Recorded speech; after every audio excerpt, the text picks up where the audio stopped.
Breaking news చూస్తున్నాం. సంచలనం రేపిన మీర్పేట వెంకటమాధవి హత్య కేసులో కీలక ముందడుగు పడింది. భర్త గురుమూర్తి వెంకటమాధవిని హత్య చేసినట్లుగా పోలీసులు నిర్ధారణకు వచ్చారు. మాధవి మిస్సింగ్ కేసును పోలీసులు హత్య కేసుగా మార్చారు.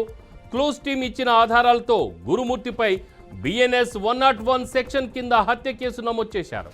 క్లూస్ టీమ్ సేకరించిన ఆధారాలను పోలీసులు ఎఫ్ఎస్ఎల్కు పంపారు. వెంకటమాధవిగా భావిస్తున్న శరీర టిష్యూ, వెంట్రుకలు, రక్తపు మరకలను ఫోరెన్సిక్ ల్యాబ్కు పంపించారు.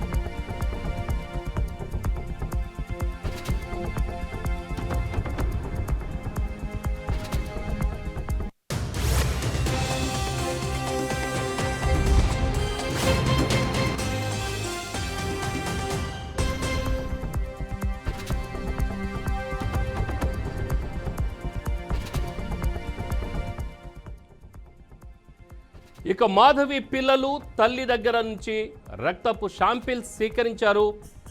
మరికొన్ని గంటల్లో పోలీసులకు డిఎన్ఏ నివేదిక చేరనుంది. డిఎన్ఏ నివేదికతో గురుమూర్తిపై చర్యలకు రంగం సిద్ధం చేశారు. దర్యాప్తులో భాగంగా బ్లూ రేస్ టెక్నాలజీతో గురుమూర్తి ఇంట్లో ఆధారాలను పోలీసులు సేకరించారు.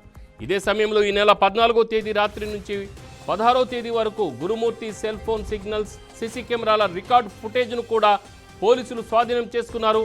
కేసు దర్యాప్తు విషయమై దేశంలోని ప్రధానమైన ఫోరెన్సిక్ నిపుణుల సహకారాన్ని తీసుకుంటున్నారు.